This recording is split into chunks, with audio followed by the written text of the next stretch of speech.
5242 आज से 5242 वर्ष पहले इस धरती पर कृष्ण अवतरित हुए थे। समय की छलनी से बहुत कुछ बह जाता है, बस वही रह जाता है जो सनातन सत्य है, जिसमें झूठ की मिलावट नहीं है, कोई बनावट नहीं है और जो हजारों वर्षों बाद भी प्रेरणा का स्रोत बना रहता है। इसीलिए कृष्ण रह गए, न सिर्फ रह गए बल्कि 5000 साल बाद और भी ज्यादा प्रासंगिक हो गए। मैं एक छोटे से गांव में जन्मा, एक मध्यम वर्गीय परिवार में पला बढ़ा। एक ऐसा परिवार जहां कोई महीना बगैर कर्ज लिए नहीं गुजरा।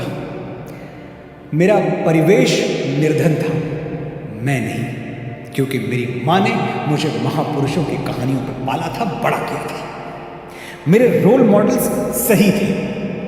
मैं जब हाथ जोड़कर आपसे गुजारिश करता हूं कि अपने रोल मॉडल्स जात पात से ऊपर उठकर चुने, तो मेरा लक्ष्य सिर्फ इतना ही होता है कि आप उनके पद चिन्हों पर चलें जिन्होंने अपने होने से इस धरती को गौरवान्वित किया, खुद भी आगे बढ़े और मानवता को भी आगे ले गए।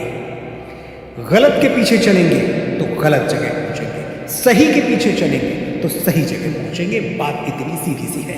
तो आज मैं आपको बताऊंगा कि मैंने श्री कृष्ण के पीछे चल के उनसे क्या सीखा, और जो सीखा कैसे उसने मुझे मेरे काम में आगे रखा और मेरी निजी जिंदगी में खुशहाल।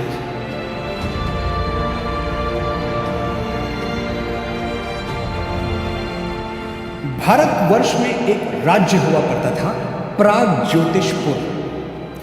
वहां नरकासुर नाम का एक क्रूर राक्षस रहता था। नरकासुर ने 16,100 महिलाओं का अपहरण कर लिया और उन्हें बंदी बना के रख लिया।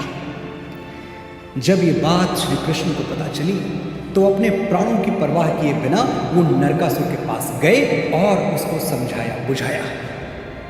नरकासुर नहीं माना तो केशव ने युद्ध किया, उसे हराया और उन 16,100 महिलाओं को नरकासुर की कैद से छुड़ा लिया। वो महिलाएं स्वतंत्र तो हो गई, लेकिन जाएं कहां, क्योंकि उनके घर वाले उन्हें अपनाने को तैयार ही नहीं हुए। उनकी पवित्रता पर प्रश्न उठाने लगे। लोक लाज, मान मर्यादा जैसे हवाले देकर घर वालों ने अपनी ही बेटियों, अपनी ही बहनों के लिए घर के दरवाजे पर सांकल चढ़ा दी। वो महिलाएं रो रो कर कृष्ण से याचना करने लगी, और कृष्ण प्रलय का नाद अनसुना कर सकते हैं, किसी बेबस की पुकार नहीं। उन महिलाओं को समाज में सम्मानित स्थान दिलाने का एक ही उपाय था कि कृष्ण खुद उनसे विवाह कर ले। कृष्ण ने यही किया।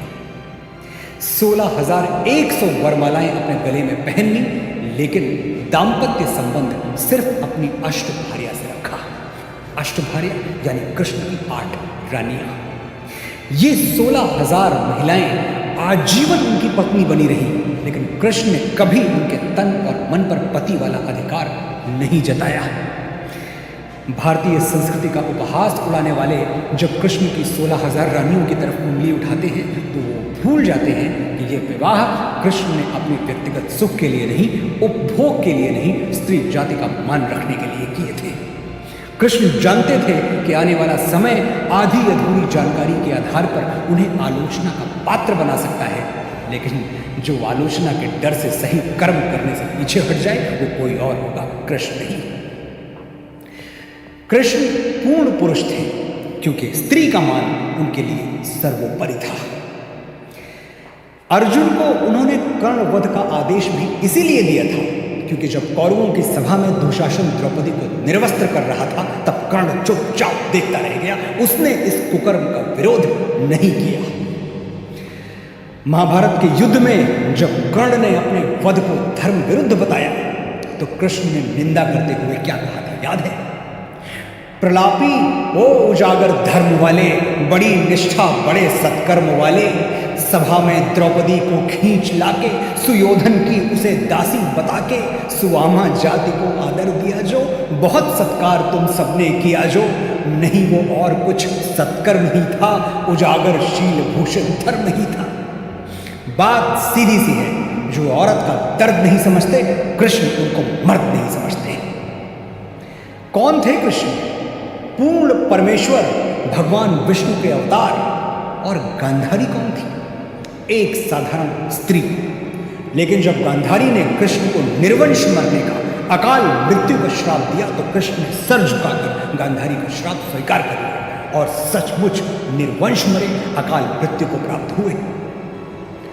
कृष्ण चाहते तो गांधारी का श्राप अस्वीकार कर देते, लेकिन एक स्त्री के शब्द झुठलाना कृष्ण के चरित्र में नहीं था। उन्होंने प्राण दे दिए, पर एक औरत की बात खाली नहीं जाने दी।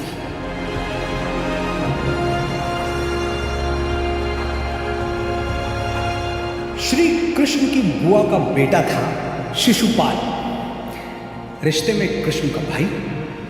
कृष्ण शिशुपाल से बड़ा स्नेह करते थे, छोटे भाई की तरह उसका ध्यान रखते थे। लेकिन एक भविष्यवाणी हुई थी कि एक दिन कृष्ण के हाथों ही उसका वध होगा। कृष्ण की बुआ इस भविष्यवाणी से डर गई, तो कृष्ण ने उन्हें वचन दिया कि वो शिशुपाल की 100 गलतियां, पूरी 100 गलतियां क्षमा कर देंगे।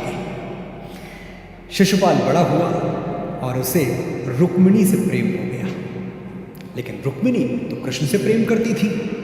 शिशुपाल को यह सहन नहीं हुआ और वो कृष्ण को शत्रु मान बैठा, अपने ही भाई को। युधिष्ठिर का राजसूय यज्ञ हुआ, सभी सगे संबंधी आए, शिशुपाल भी आया और वहीं भरी सभा में वो कृष्ण को अपशब्द कहने लगा, उनका अपमान करने लगा। इतने लोगों के बीच इतना घोर अपमान, लेकिन कृष्ण ने कुछ भी नहीं कहा, बस वो मुस्कुराते रहे। 100 अपशब्द उन्होंने शांत होकर सुन लिए। बुआ को दिया हुआ वचन मिथ्या नहीं जाने दिया, लेकिन जैसे ही शिशुपाल ने अगला अपशब्द बोलने के लिए मुंह खोला, कृष्ण ने अपने सुदर्शन चक्र से उसकी गर्दन उतार ली। करुणा वहीं तक उचित है जहां तक मर्यादाएं पार न हो। मैं चुप हूं तो समझो मेरा मौन बोलता है, और बोलने से पहले 100 बार तोलता है। जहां कोई शिशुपाल शब्द की मर्यादा तोड़े, हुई बांसुरी मौन, वहां फिर चक्र डोलता है। कृष्ण की शांति प्रियता किसी से छुपी नहीं है। वो कभी युद्ध के पक्षधर नहीं थे। कौरवों पांडवों में जब सिंहासन को लेकर मतभेद हुआ तो कृष्ण पांडवों की ओर से शांति का प्रस्ताव लेकर शांति दूत बनकर हस्तिनापुर आए, लेकिन दुर्योधन ने उनकी एक नहीं सुनी, उल्टे उनको बांधने का आदेश दे दिया। यहां शांति दूत को क्रांति दूत बनते देर नहीं लगी। भगवान ने अपना ऐसा विकराल और ऐसा विराट स्वरूप दिखाया कि दुर्योधन के प्राण कांप गए। हरि ने भीषण हुंकार किया, अपना स्वरूप विस्तार किया।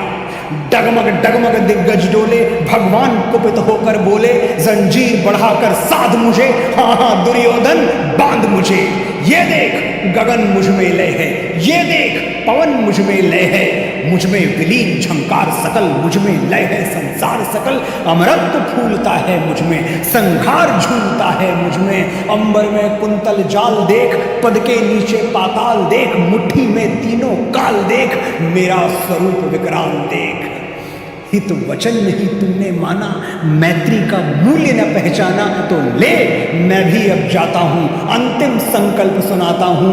याचना नहीं अब रण होगा, जीवन जय या कि मरण होगा। युद्ध पहला विकल्प न सही, अंतिम अवश्य है। जहां शांति का मोल समझने वाला कोई न हो, वहां युद्ध से ही शांति स्थापित हो सकती है। इसलिए युद्ध से डरो नहीं, जो न्यायोचित है उसके लिए लड़ो।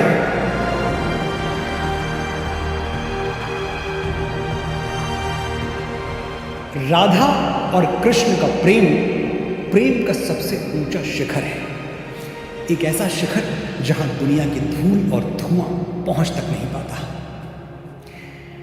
बात उस समय की है जब कृष्ण वृंदावन छोड़ के हमेशा के लिए जा रहे थे कंस से युद्ध करने।